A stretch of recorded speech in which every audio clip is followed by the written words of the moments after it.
Everybody, मैं channel पे आपका स्वागत है। मेरा नाम उर्वशी है और आज इस वीडियो में मैं बात करूंगी 2022 के बारे। तो मैं सारे इंपॉर्टेंट ट्रांजिट्स डिस्कस करूंगी और फिर सभी साइंस के बारे में एक ओवरव्यू दूंगी आपको। तो देखते हैं 2022 में हमें किस तरह की एनर्जी मिलती है। तो ये जब साल शुरू होता है, जुपिटर कुंभ में है, शनि मकर में है, केतु स्कॉर्पियो यानी कि वृश्चिक में, राहु वृषभ में, मंगल भी वृश्चिक में होंगे, शुक्र और सूर्य धनु में। तो ये 17 जनवरी तक मंगल रहेंगे यहाँ पे केतु के साथ। ये एक बहुत ही डिफिकल्ट कॉम्बिनेशन है, बहुत अग्नि है, केतु भी अग्नि है, मंगल भी अग्नि है। और स्कॉर्पियो बहुत ही फायरी वाटरी साइन है, लेकिन ये बहुत फायरी एनर्जी है। तो बहुत ही यहाँ पे हमें डिस्टर्बेंस नजर आती है, गुस्सा होना, लड़ाई झगड़ा होना, सडन रिएक्शंस, भड़कना, इम्पल्सिव बिहेवियर, सोचने के बगैर एक्ट करना, उस तरह की एनर्जी है। 17 जनवरी को मंगल यहाँ से निकल जाएंगे, धनु में चले जाएंगे जो मित्र की राशि है, तो वहां पे मंगल कंफर्टेबल हो जाएंगे। सूर्य भी यहाँ से निकल जाएंगे तब तक। जुपिटर कुंभ में रहेंगे 13 अप्रैल तक। 13 अप्रैल को मीन में आ जाएंगे और वक्री होंगे 28 जुलाई से लेके 23 नवंबर तक वो मीन में ही वक्री रहेंगे। 23 नवंबर को वो मार्गी हो जाएंगे और मीन में ही रहेंगे। शनि मकर में है 28 अप्रैल तक। 28 अप्रैल को कुंभ में जाएंगे और वक्री होंगे 4 जून को। कुंभ की फर्स्ट डिग्री में, पहली डिग्री से ही वो वक्री हो जाएंगे। 12 जुलाई को वो वापस मकर में आ जाएंगे और 24 डिग्री मकर तक शनि जाएंगे। तो 24 डिग्री से 30 डिग्री तक बहुत ही इंपॉर्टेंट है, क्योंकि 3 बार निकलेंगे शनि यहाँ से। पहले मार्गी होके जाएंगे, फिर कुंभ से वक्री होके 24 तक आएंगे, फिर मार्गी होके वापस जाएंगे। तो 24 और 30 के अंदर अगर आपके इंपॉर्टेंट प्लैनेट्स हैं, असेंडेंट है, चंद्रमा सूर्य हैं, तो आपको ये ट्रांजिट बहुत ज्यादा स्ट्रांगली महसूस होगा। राहु केतु तुला और मेष में जाएंगे 12 अप्रैल को। तो केतु अपनी राशि से अब निकल के तुला में आएंगे, राहु मेष में आ जाएंगे और अगला एक साल 12 अप्रैल के बाद ये मेष और तुला में ही रहेंगे। मंगल की बात करें तो मंगल 30 अक्टूबर को वक्री हो जाएंगे, जनवरी 2023 तक रहेंगे। 30 अक्टूबर 2022 से वो जनवरी 2023 तक वो वक्री रहेंगे। मिथुन से वक्री होके वृषभ तक आएंगे। मंगल और राहु की युति रहेगी 22 जून को मेष में, 8 अगस्त तक। मार्च का सारा महीना, अप्रैल का फर्स्ट वीक मंगल शनि की यहाँ पे युति रहेगी। सो ये मार्च का महीना थोड़ा डिफिकल्ट है, मंगल शनि की युति है, ये एक स्ट्रगल की युति है, स्ट्रगल का योगा है। और जून 22 जून से 8 अगस्त मार्स और राहु की यहाँ पे युति रहेगी, ये भी एक डिफिकल्ट युति है। शुक्र की बात करते हैं, शुक्र 27 अप्रैल से लेके 22 मई तक उच्च के रहेंगे। तो शुक्र अब मीन में चले जाएंगे गुरु के साथ और 27 अप्रैल से 22 मई तक मीन में रहेंगे उच्च के। वक्री होंगे 19 दिसंबर, अभी 19 दिसंबर से शुक्र वक्री हो जाएंगे धनु में और 29 जनवरी तक शुक्र वक्री रहेंगे। सूर्य हमें पता है 13 अप्रैल से 15 मई तक उच्च के रहेंगे। बुध की बात करते हैं, बुध 3 बार वक्री होंगे अगले एक साल में। 14 जनवरी से 3 फरवरी तक मकर में वक्री होंगे। 10 मई से 3 जून तक वृषभ में वक्री होंगे और 9 सितंबर से 2 अक्टूबर तक कन्या में वक्री होंगे। फिर हम बात करेंगे इक्लिप्सिस की, यानी कि ग्रहण। 2022 में हमें 4 ग्रहण देखने को मिलेंगे और जो पहला ग्रहण लगेगा वो 30 अप्रैल को solar Eclipse, partial solar Eclipse यानी कि सूर्य ग्रहण लगेगा, ये मेष में लगेगा। 15 मई को लूनर इक्लिप्स लगेगा तुला में, यानी कि चंद्र ग्रहण तुला में लगेगा। 25 अक्टूबर को फिर तुला में सूर्य ग्रहण लगेगा और इस समय शुक्र भी यहाँ पे सूर्य के साथ युति में होंगे, सूर्य नीच के होंगे और शुक्र यहाँ अपनी मूल त्रिकोण में होंगे। 8 नवंबर को फिर चंद्र ग्रहण मेष में लगेगा, लेकिन उसके ऑपोजिशन में यहाँ पे शुक्र और बुध भी इस एक्सिस पे ही होंगे। तो ये कुछ इंपॉर्टेंट ट्रांजिट्स हैं 2022 के।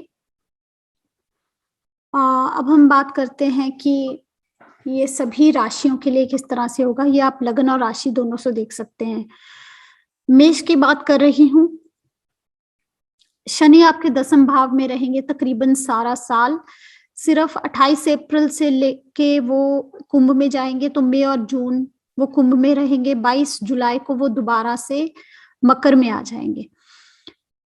राहु केतु तो आपके 2-8 एक्सिस में है। यहाँ धन का एक्सिस है ये, तो यहाँ पे डिस्टर्बेंस नजर आती है, स्पेशली इस समय मंगल केतु की युति है। यहाँ पे आपके धन में और आपके पीस ऑफ माइंड में यहाँ डिस्टर्बेंस नजर आती है। मंगल की जो अगला गोचर है, जब मंगल 17 जनवरी को यहाँ से निकल जाएंगे तो डेफिनेटली यहाँ पे रिलीफ मिलेगा। लेकिन राहु केतु पहले और सप्तम भाव में आ जाएंगे अप्रैल में, 12 अप्रैल को। और शनि 2 महीने के लिए कुंभ में जाएंगे, लेकिन 12 जुलाई को वापस आ जाएंगे फिर। तो आपके केंद्र में 3 ग्रह, राहु केतु और शनि, 3 क्रूड ग्रह है, उसके बाद सारा साल रहेंगे। और जैसे मैंने बात की, जुलाई को मंगल भी यहाँ पे राहु के साथ आएंगे, तो जुलाई अगस्त का महीना थोड़ा सा ज्यादा आपको डिफिकल्ट लगेगा, क्योंकि सारे के सारे क्रूड ग्रह, मंगल, राहु, शनि, केतु, सारे आपके केंद्र में आ जाएंगे। गुरु 11वें भाव में है, लेकिन गुरु अप्रैल में 12वें में चले जाएंगे। गुरु की दृष्टि है जो यहाँ पे आपके 4थे भाव को और अष्टम को देख रहे हैं। गुरु यहाँ रिलीफ लेके आएंगे। थोड़ी मेडिटेशन करना, विष्णु भगवान की पूजा करना, इस चीज से आपको आराम और कंफर्ट मिलेगा। या फिर कोई स्क्रिप्चर्स पढ़ना, भगवत गीता पढ़ना, एस्ट्रोलॉजी सीखना, अष्टम भाव इन सब छुपी हुई चीजों का है। ऐसी चीजों को सीखने से भी आपको पीस मिलेगा। ट्रैवल भी हो सकती है। तो क्योंकि ये गुरु आपके नवम के लॉर्ड हैं, 12वें घर में चले गए और लगन में राहु है, तो ये ट्रैवल भी इंडिकेट करता है। थोड़ा डिफिकल्ट है ये साल, इजी नहीं कहूंगी, कंफर्टेबल नहीं कहूंगी। एम्बिशियस ईयर है, प्रोग्रेस का साल है, ग्रोथ का ईयर है। जब ऐसे टफ ट्रांजिट्स आते हैं तो हमें एम्बिशन देते हैं, ग्रोथ के लिए हमें धक्का लगाते हैं। बस ये कुछ महीने हैं जब मंगल राहु की युति होगी, आपको उस समय का ज्यादा ध्यान रखना है।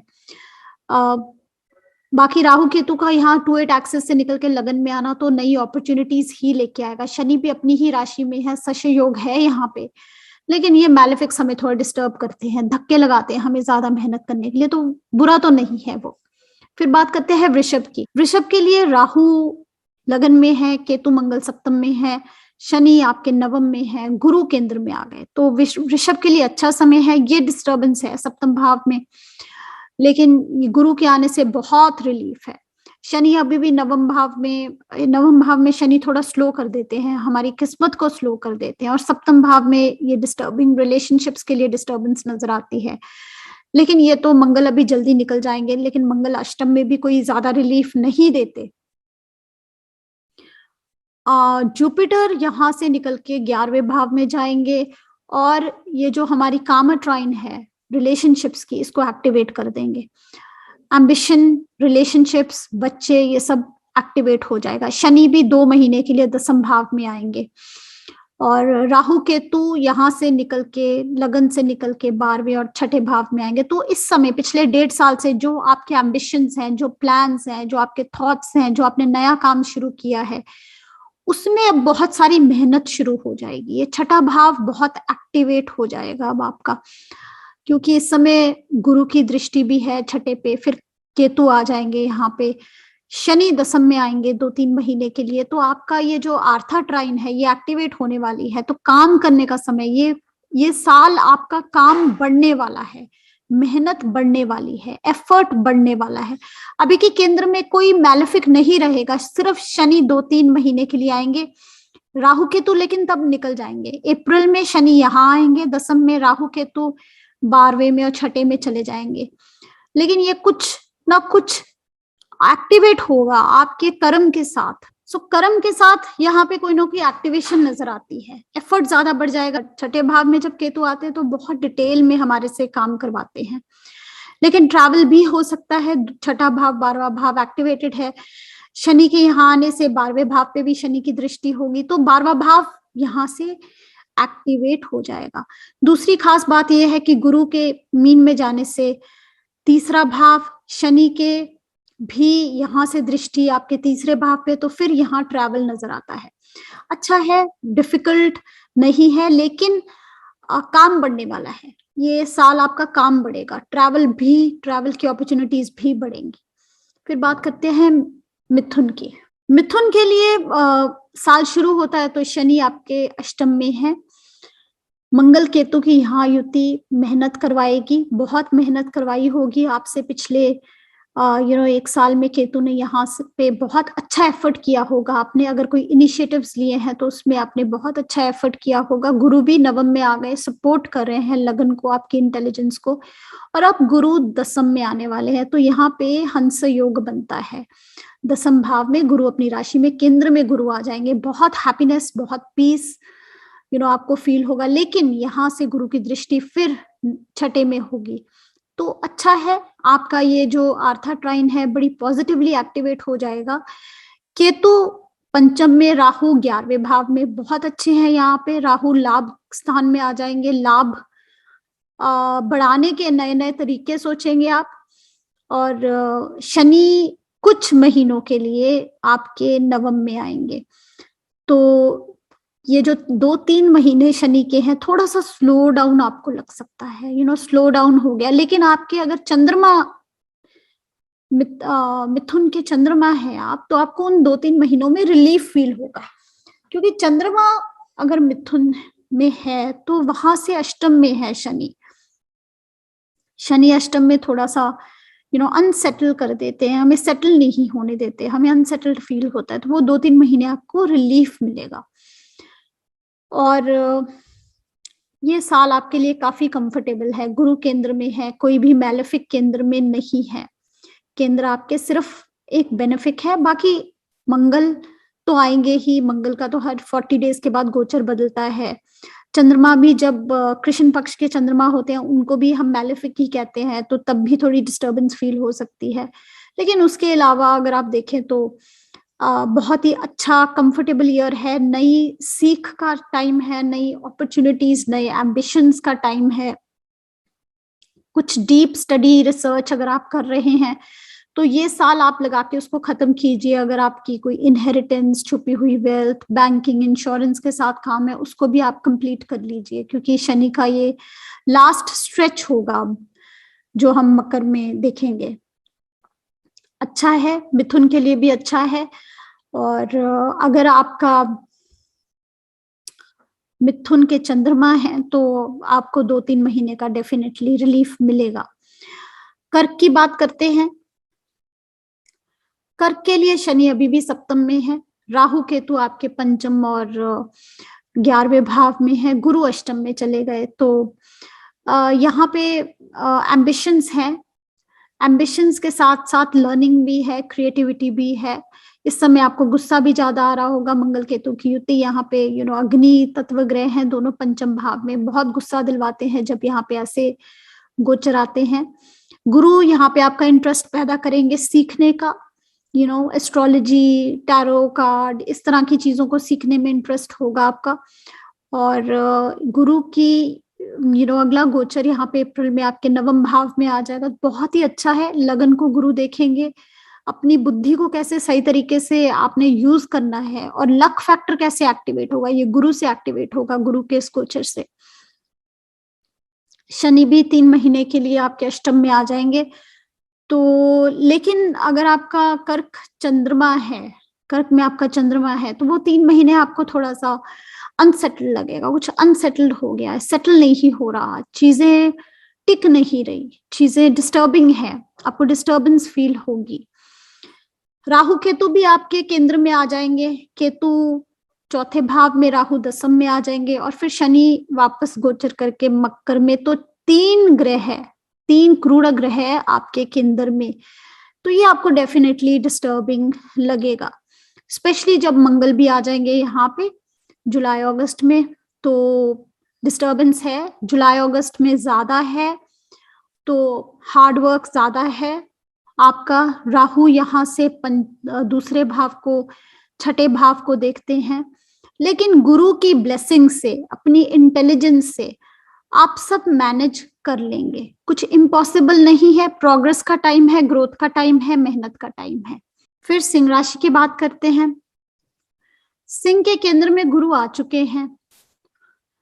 केतु मंगल की युति है, लेकिन केतु यहाँ से निकल जाएंगे अप्रैल में, मंगल तो अभी जनवरी में निकल जाएंगे। तो अभी इस समय डिस्टर्बेंस है, जनवरी का महीना आपके लिए डेफिनेटली डिस्टर्बिंग है। घर के साथ रिलेटेड, होम हैप्पीनेस पीस के साथ रिलेटेड डिस्टर्बेंस नजर आती है, लेकिन जैसे ही केतु यहाँ से निकल जाएंगे, राहु इधर आ जाएंगे, नवम भाव में आ जाएंगे, तो दूसरी दुविधा आ जाएगी कि राहु नवम भाव में आते हैं तो कई बार हम और गलत सलाह भी मान सकते हैं, गलत एडवाइस ले सकते हैं। तो ये राहु की तो एक्सेस तो आ जाएगी यहाँ पे, यहाँ से तो आपको रिलीफ मिलेगा। इस समय तो एक तरह की दुविधा चल रही है, काम और घर के बीच में, पीस और काम के बीच में, एक खींच चल रही है, क्या करे, काम कैसे मैनेज करे, बैलेंस कैसे करे। गुरु के आने से डेफिनेटली रिलीफ मिल गया होगा। अप्रैल तक ये गुरु के कारण एक पॉजिटिविटी रहेगी, और अप्रैल के बाद वैसे ही राहु केतु का गोचर बदल जाएगा, लेकिन शनि आ जाएंगे यहाँ पे केंद्र में 2-3 महीने के लिए। तो यहाँ थोड़ी सी डिस्टर्बेंस है उन 2-3 मंथ्स में। रिलेशनशिप्स को लेके कुछ ना कुछ चेंजेस आने शुरू होंगे आपकी लाइफ में। कहीं से अच्छी कोई सलाह मिलती है आपके पिताजी से, आपके गुरु से, उसका जरूर ध्यान दीजिए। कुछ ना कुछ ऐसा हो सकता है जिसको आप इग्नोर करें, क्योंकि गुरु भी अष्टम में चले जाएंगे और राहु यहाँ आ जाएंगे। तो यहाँ पे थोड़ा सा शो होता है फादर के साथ रिलेटेड या गुरु के साथ रिलेटेड कुछ ना कुछ हमारे से गलती हो। शनि फिर घूमते वापस 12 जुलाई को छठे भाव में आ जाएंगे, और आपके केंद्र में फिर कोई भी मैलेफिक, कोई भी क्रूर ग्रह नहीं रहेगा, तो पीस और हैप्पीनेस प्रिवेल करेगी।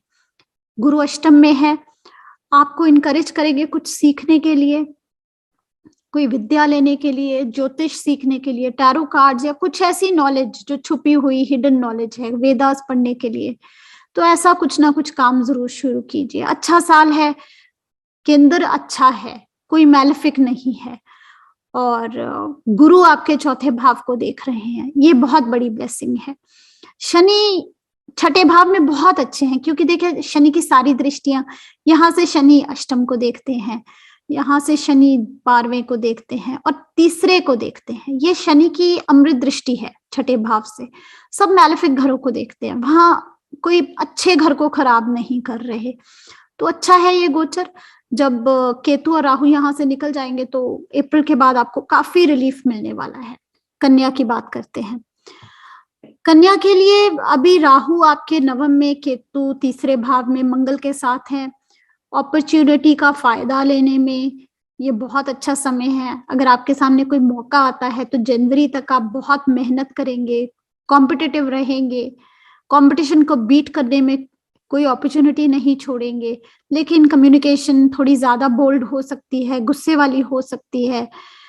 और फिर राहु केतु की ये जो अप्रैल में गोचर चेंज होगा, राहु अष्टम में आ जाएगा, केतु दूसरे भाव में आ जाएगा, और गुरु केंद्र में आ जाएंगे, शनि छठे में आ जाएंगे। ये बहुत ही अच्छा गोचर है। सिर्फ जो केतु और राहु का गोचर दूसरे और अष्टम भाव में है, तो धन की एक्सेस को ये डिस्टर्ब किए जा रहा है। थोड़ा सा डिस्टर्बेंस आपको फाइनेंशियल चीजों में अप्रैल के बाद फील हो सकती है, लेकिन जब भी कोई मैलेफिक ग्रह इनके साथ युति में आएगा तब आपको ज्यादा लगेगा। जैसे जुलाई अगस्त में मंगल राहु की युति होगी, यहाँ पे आपके पीस ऑफ माइंड, आपकी वेल्थ, यहाँ पे उस समय आपको डिस्टर्बेंस फील होगी। उसके अलावा ज्यादा नहीं। इंटरेस्ट ज्यादा राहु की तरफ रहेगा, अष्टम भाव की चीजों की तरफ रहेगा। छुपी हुई चीजें, बैंक्स, लोन्स और क्रेडिट और इंश्योरेंस, ये चीजों में आपका फोकस रहेगा। धन कैसे बढ़ाया जाए, और गुरु भी केंद्र में आ जाएंगे, तो यहाँ पे हंसा योग बनता है। केंद्र में आगे 4th और 7th के लॉर्ड इतने स्ट्रांग है। जब जब बुध भी स्ट्रांग रहेंगे तो आपको बहुत अच्छे रिजल्ट मिलेंगे। बाकी ऑफ कोर्स दशा पे डिपेंड करता है। लेकिन शनि फिर वक्री होके वापस आपके पंचम में चले जाएंगे, तो थोड़ा अभी भी स्लो है। 3 महीने बहुत अच्छे रहेंगे, अप्रैल मई जून। जुलाई में शनि फिर वापस आ जाएंगे तो ठीक है, क्योंकि केंद्र हमारा फ्री है, केंद्र में कोई मैलेफिक गोचर नहीं है। सिर्फ जो छोटे ग्रह हैं, मतलब जो फास्ट मूविंग ग्रह हैं, जैसे कि मंगल है, उनका गोचर तो होगा। कोई मेजर प्लैनेट नहीं बैठा। जब केंद्र में बेनिफिक हो, एक भी बेनिफिक हो और मैलेफिक कोई नहीं है, तो काफी पीसफुल रहेगा वो आपका साल। फिर बात करते हैं तुला की। तुला के लिए शनि चौथे भाव में है, राहु केतु यहाँ पे 2/8 एक्सिस पे हैं, केतु के साथ मंगल भी है, तो बहुत डिस्टर्बेंस है इस समय धन में, फैमिली में, आपकी वाणी में। गुरु पंचम में आ गए, लगन को देख रहे हैं, तो आपकी इंटेलिजेंस, आपकी क्रिएटिविटी, आपकी लर्निंग को बढ़ा रहे हैं। ये बहुत ही अच्छा समय है आपके लिए। लेकिन ये थोड़ी डिस्टर्बेंस है धन में, फाइनेंसेस में यहाँ पे, और कम्युनिकेशन में प्रॉब्लम नजर आती है। शनि के यहाँ आने से मैंने तुला लगन वाले बहुत सारे लोग देखे हैं जो प्रॉपर्टी रिलेटेड मैटर्स को सुलझा रहे हैं। शनि अब जाएंगे पंचम में 3 महीने के लिए, केतु लगन में आएंगे, राहु सप्तम में आएंगे और गुरु छठे भाव में आ जाएंगे। तो डेली रूटीन में आपको थोड़ा रिलीफ मिलेगा। गुरु आपकी आर्था ट्राइन को एक्टिवेट करे हैं, तो डेफिनेटली फाइनेंशियली आपको रिलीफ मिलेगा। केतु यहां से निकल जाएंगे तो डेफिनेटली जो धन आपको लग रहा था बिल्कुल जुड़ नहीं रहा, उसमें आपको डेफिनेटली फर्क लगेगा, क्योंकि केतु यहां से निकल जाएंगे, गुरु की दृष्टि आ जाएगी। लेकिन शनि भी यहाँ पे 3 महीने के लिए आके 10वीं दृष्टि से इस घर को देखेंगे। थोड़ी देर के लिए स्लो करेंगे और फिर शनि जाएंगे वापस। तो आपके केंद्र में शनि रहेंगे। जुलाई के बाद राहु 7th हाउस, केतु लगन में, तो केंद्र में 3 मैलेफिक्स हैं। तो ये साल आपका टिकने वाला नहीं है, बैठने वाला नहीं है, काफी एफर्ट वाला ईयर रहेगा। मंगल भी आ जाएंगे यहाँ पे राहु के साथ जुलाई अगस्त में, तो वो जो समय है वो ज्यादा डिस्टर्बिंग रहेगा, जुलाई और अगस्त। लेकिन गुरु की दृष्टि रहेगी कर्म के लिए और वेल्थ के लिए, फैमिली के लिए। तो ये आपकी आर्था ट्राइन में आपको एक सेविंग ग्रेस है, पर केंद्र में इतने सारे मैलेफिक्स आपको इस साल बैठने नहीं देंगे। नेगेटिव नहीं है, मैलेफिक नहीं है, प्रोग्रेस के लिए अच्छा है, लेकिन इजी नहीं है, भाग दौड़ है। स्कॉर्पियो की बात करते हैं, इस समय तो लगन में ही इतना मैलेफिक युति है मंगल केतु की, राहु सप्तम में है, गुरु चौथे भाव में, बहुत ही सुंदर है ये योग। शनि तीसरे भाव में, ये भी बहुत अच्छा है। लेकिन गुरु फिर आपके पंचम में आ जाएंगे, मंगल तो अभी निकल जाएंगे, 17 जनवरी को निकल जाएंगे, तब तक ज्यादा डिस्टर्बेंस है। ज्यादा पानी पीजिए, मेडिटेशन कीजिए, बहुत सारी अग्नि है इस समय, थोड़े मेडिटेशन, थोड़ी योगा और पानी खूब सारा पीजिए। तो जैसे मंगल निकलेंगे रिलीफ मिलेगा आपको। फिर शनि आपके चौथे भाव में, गुरु आपके पंचम में, गुरु लगन को देखेंगे, ये भी अच्छा है। राहु छठे में और केतु 12वें में, तो एफर्ट बढ़ जाएगा। अभी आपकी पब्लिक लाइफ बड़ी थी, रिलेशनशिप्स बड़े थे, अब क्या बढ़ेगा? एफर्ट बढ़ेगा। शनि की दृष्टि भी आएगी यहाँ पे, शनि 3 महीने के लिए कुंभ में आएंगे, दृष्टि आएगी मेष पे। लेकिन गुरु यहाँ पे त्रिकोण में लगन को देंगे और बुद्धि में वृद्धि देंगे, और नए फैसले, नई डिसीजंस लेने के लिए आपको अच्छा एडवाइस भी मिलेगा। तो अच्छा साल है ये, क्योंकि शनि सिर्फ 3 महीने के लिए केंद्र में आएंगे। फिर आपके तीसरे भाव में बहुत अच्छी है यहाँ पे शनि की पोजीशन, राहु आपके छठे में, शनि तीसरे में। तो ये जो साल है ये मतलब ये इस साल आप इतनी मेहनत करने वाले हैं, इतना एफर्ट करेंगे, जो भी आपके सामने सिचुएशन आएगी उसको पार करने के लिए आप में इतनी एनर्जी आ जाएगी, आपकी इतनी स्ट्रॉन्ग विल हो जाएगी। गुरु भी लगन को देखेंगे, आपके पास इतनी नॉलेज आ जाएगी और आपको नई स्टेटस, नया पोजीशन मिल सकती है। तो अच्छा है ये साल। कोई भी मेजर मैलेफिक आपके केंद्र में सारा साल नहीं रहेगा। शनि सिर्फ 3 महीने के लिए आएंगे। राहु केतु ने अभी अप्रैल में निकल जाना है, तो जैसे राहु केतु अप्रैल में निकलेंगे, शनि भी जुलाई में वापस आ जाएंगे, तो केंद्र में कोई भी मैलेफिक नहीं है। जब जब बुध शुक्र की यहाँ पे गोचर होगा, बेनिफिक्स का गोचर होगा, तो आपको बहुत रिलीफ मिलेगा। अच्छा है, गुरु का लगन पे दृष्टि है, सारा का सारा साल अप्रैल के बाद गुरु की दृष्टि रहेगी, तो ये अच्छा साल है आपके लिए, ग्रोथ के लिए अच्छा है, फाइनेंसेस के लिए अच्छा है। फिर मैं बात करूंगी धनु की। धनु के लिए केतु मंगल की युति 12वें में है, राहु 6ठे में है, शनि दूसरे में, गुरु तीसरे में है। तो ये दोनों पोजीशंस तो अच्छी नहीं है शनि और केतु की। राहु अच्छे बैठे हैं यहाँ पे एफर्ट के घर में, कंपटीशन को डिफीट करने के घर में, लेकिन मंगल केतु की युति यहाँ पे डिस्टर्बिंग है। सिर्फ कुछ दिन की बात है, जनवरी में मंगल निकल के लगन में आ जाएंगे। और लेकिन अप्रैल में सारे ग्रह मूव करेंगे। जुपिटर केंद्र में हंसा महापुरुष योगा बन जाएगा, शनि तीसरे भाव में 3 महीने के लिए, राहु पंचम में, केतु 11वें में। तो ये 5th 11th एक्सेस एक्टिवेटेड है। नया सीखना, नई लर्निंग, क्रिएटिविटी, ये सब एक्टिवेट हो जाएगा। केंद्र में गुरु आ जाएंगे। बहुत अच्छे हैं ये इस साल के जो प्लैनेटरी ट्रांजिट्स है। शनि 3 महीने के लिए यहाँ आएंगे, आप कुछ नया शुरू करेंगे, कुछ नया सीखेंगे। शनि की दृष्टि होगी पंचम पे, और गुरु भी केंद्र में आ गए हैं, तो धनु के लिए तो बहुत ही अच्छा गोचर है। गुरु का ये जो ट्रांजिट है 3 महीने के लिए उतना अच्छा नहीं है। जब गुरु अप्रैल में केंद्र में आ जाएंगे, तो उसके बाद आपके केंद्र में एक बेनिफिक होगा, मैलेफिक कोई भी नहीं है। राहु जरूर त्रिकोण में आएंगे। लगन और 4th हाउस के लॉर्ड तो स्ट्रॉन्ग हैं, बाकी सप्तम और दसम के लॉर्ड बुध भी जिस महीने स्ट्रॉन्ग होंगे, आपको अच्छे रिजल्ट्स मिलेंगे। जनरली पीस एंड हैप्पीनेस नजर आता है। और शनि के तीसरे भाव जाने से कुछ नया भी आप शुरू कर सकते हैं। अच्छा साल है, बहुत डिफिकल्ट नहीं है, हैप्पी टाइम्स हैं। गुरु के चौथे भाव में आने से अच्छे समय मिलते हैं हमें एक्सपीरियंस करने के लिए। मकर की बात करूंगी, शनि लगन में है, गुरु दूसरे भाव में है, और राहु केतु यहाँ 5-11 एक्सिस पे हैं। यहाँ मंगल के साथ अच्छा है। यहाँ केतु मंगल की युति को हम ज्यादा बुरा नहीं मानेंगे। एम्बिशंस के लिए, डिजायर्स, ड्रीम्स के लिए अच्छा है, लेकिन मंगल यहाँ से जल्दी जनवरी में आगे निकल जाएंगे। और अप्रैल में शनि दूसरे भाव में, गुरु तीसरे भाव में, राहु चौथे भाव में और केतु दसम में 3 महीने के लिए, और फिर शनि आएंगे वापस। तो शनि, ये जो मकर के लिए मैं ज्यादा अच्छा गोचर इस साल का नहीं मानूंगी, क्योंकि राहु केतु भी केंद्र में आ गए। शनि दूसरे भाव में भी डिस्टर्बेंस पैदा करते हैं धन को लेके। राहु भी यहाँ से अष्टम को देखेंगे, शनि भी अष्टम को देखेंगे, तो 8 and 2 एक्सेस शनि और राहु दोनों के साथ, स्पेशली ये जो साइन ऑफ लियो है, ये नेगेटिवली इम्पैक्टेड है। तो कुछ ना कुछ छुपे हुए धन के साथ, टैक्सेस के साथ रिलेटेड प्रॉब्लम आपको आ सकती है, या अपने इन-लॉज के साथ रिलेटेड प्रॉब्लम आ सकती है। लेकिन शनि 3 महीने के बाद लगन में आ जाएंगे। गुरु यहाँ से दोनों ग्रह सप्तम भाव को एक्टिवेट करेंगे। रिलेशनशिप्स, मैरिज, बिजनेस के लिए ये समय अच्छा है। गुरु यहाँ पे तीसरे भाव में ज्यादा अच्छे नहीं है।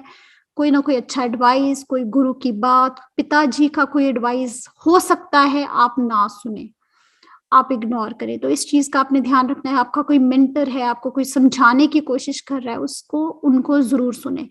ये साल थोड़ा सा भाग दौड़ वाला है। केंद्र में 3 मैलेफिक, शनि राहु केतु, और यहाँ मंगल राहु की युति भी रहेगी जुलाई अगस्त में। तो इस साल में ग्रोथ हो सकती है, आपकी दशा पे डिपेंड करता है, लेकिन आप सजेशंस और एडवाइस के लिए ओपन रहिए, और अपने धन को बिटोर के रखिए, ज्यादा खर्चा मत कीजिए, क्योंकि इसके बाद शनि 2nd हाउस में जाएंगे, और फाइनेंसेस के साथ रिलेटेड आपको प्रॉब्लम्स आ सकती हैं। 2-8 एक्सेस राहु की भी दृष्टि है। तो हार्ड वर्किंग ईयर है आपके लिए, मेहनत वाला साल है, एम्बिशन वाला साल है, प्रोग्रेस वाला साल है, लेकिन धन के साथ आपको थोड़ा सा टाइट अपना हाथ रखना होगा, और कहीं से अच्छा एडवाइस मिलता है तो उसको जरूर सुनिए। कुंभ की बात करूंगी। कुंभ के लिए लगन में गुरु, बहुत ही अच्छी पोजीशन है ये। राहु केतु 14 एक्सेस में मंगल, ये बहुत इम्पल्सिव कॉम्बिनेशन है। फटाफट कुछ कर लेना, सोचने के बगैर, समझने के बगैर। और लेकिन अप्रैल में गुरु यहाँ दूसरे भाव में चले जाएंगे, राहु तीसरे में, केतु नवम में और शनि 3 महीने के लिए लगन में आएंगे। तो अच्छा है, शनि लग्नेश हैं, लगन में आ जाएंगे। राहु केतु तीसरे और नवम में बहुत अच्छे हैं, गुरु दूसरे में, नई अपॉर्चुनिटीज या अर्था ट्राइन को एक्टिवेट करेंगे गुरु। और राहु तीसरे भाव में आप इनिशिएटिव्स लेंगे, एक्टिविटीज करेंगे, बैठेंगे नहीं घर, कुछ ना कुछ करना चाहेंगे, हमेशा कुछ ना कुछ करते रहेंगे और अच्छे रिजल्ट्स भी मिल सकते हैं, क्योंकि यहाँ गुरु अपनी ही राशि में और आर्था ट्राइन को एक्टिवेट कर रहे हैं। तो अच्छा है ये साल आपके लिए। केंद्र में सिर्फ अप्रैल तक राहु केतु हैं, फिर ये भी निकल जाएंगे। गुरु अभी लगन में है, तो जितनी देर राहु केतु हैं, गुरु भी लगन को ब्लेस किए हैं। तो जैसे ही राहु केतु निकल जाएंगे, गुरु भी दूसरे भाव में आके आर्था ट्राइन को ब्लेस करेंगे। शनि आएंगे लगन में, लेकिन लग्नेश है। हाँ, अगर आपका चंद्रमा कुंभ है तो आपकी पीक की 7.5 शुरू हो जाएगी 3 महीने के लिए। पर ऑल इन ऑल अप्रैल के बाद आपके केंद्र में बेनिफिक इन्फ्लुएंस ज्यादा है, मैलेफिक इन्फ्लुएंस कम है। तो ये साल आपके लिए बेटर है, फाइनेंशियली भी बेटर है, मेहनत अपॉर्चुनिटी के लिए भी बेटर है। हेल्थ का जरा ध्यान रखिए। मीन की बात करूंगी। राहु तीसरे में, केतु नवम में, मंगल के साथ लड़ाई झगड़ा, अड़ियल तरह का एटीट्यूड, अपने प्रिंसिपल्स, अपनी सोच को लेके। शनि 11वें में बहुत अच्छे हैं, गुरु 12वें में ठीक है, मोक्ष ट्राइन को ब्लेस कर रहे हैं, आपको पीस ऑफ माइंड देंगे। लेकिन ये मंगल तो निकल जाएंगे अभी जनवरी में, गुरु अप्रैल में लगन में आ जाएंगे। हंसा महापुरुष योग, राहु दूसरे में, केतु अष्टम में, शनि 3 महीने के लिए 12वें भाव में जाएंगे। तो मीन के लिए बहुत अच्छा है, क्योंकि गुरु दसम और लगन के स्वामी है, हंसा महापुरुष योग लेके लगन में बैठे होंगे। ये साल आपके लिए कंफर्टेबल ईयर है, न्यू बिगिनिंग्स का ईयर है। लेकिन राहु केतु ये जो एक्सेस है, यहाँ पे फाइनेंशियली प्रॉब्लम्स आ सकती हैं जब जब मैलेफिक गोचर होंगे। जुलाई अगस्त में मंगल की युति यहाँ पे राहु के साथ होगी, तो धन का ध्यान रखना है आपको। शनि की भी तब दृष्टि होगी यहाँ पे, तो ये थोड़ा सा आपको ध्यान रखना है। और फिर शनि जब मकर में भी आएंगे तो अष्टम भाव पे फिर भी शनि की दृष्टि होगी, लगन पे भी दृष्टि होगी, लेकिन लग्नेश लगन में होंगे, लगन स्ट्रांग होगा। धन के लिए अच्छा है, क्योंकि शनि 11वें भाव में अपनी राशि में होंगे। 10th हाउस लगन के लॉर्ड भी स्ट्रांग होंगे। धन कमाने के नए नए तरीके भी आप सोचेंगे, राहु आ जाएंगे यहाँ पे। तो अच्छा साल है मीन के लिए भी, जनरली अच्छा है। बाकी आप अपनी दशा को लगाइए, अगर दशा किसी मैलेफिक की है तो उसका गोचर कहाँ है, और अगर दशा बेनिफिक की है तो उसका गोचर कहाँ है। ये दोनों चीजें आपको साथ साथ स्टडी करनी पड़ेंगी। तो इस वीडियो में इतना ही। मीन का ये चार्ट बहुत अच्छा लग रहा है, कोई भी मैलेफिक के अंदर में नहीं है, सिर्फ गुरु ही हैं वो बेनिफिक हैं। बाकी जो फास्ट मूविंग ग्रह हैं, मंगल वगैरह, तो वो तो अपना हर महीने राशि बदलेंगे, उसके बारे में हर महीने जैसे मंथली हॉरोस्कोप्स करती हूँ उसमें डिटेल में आपसे बात करूंगी। फिर मिलते हैं अगले वीडियो में, अभी के लिए बाय बाय।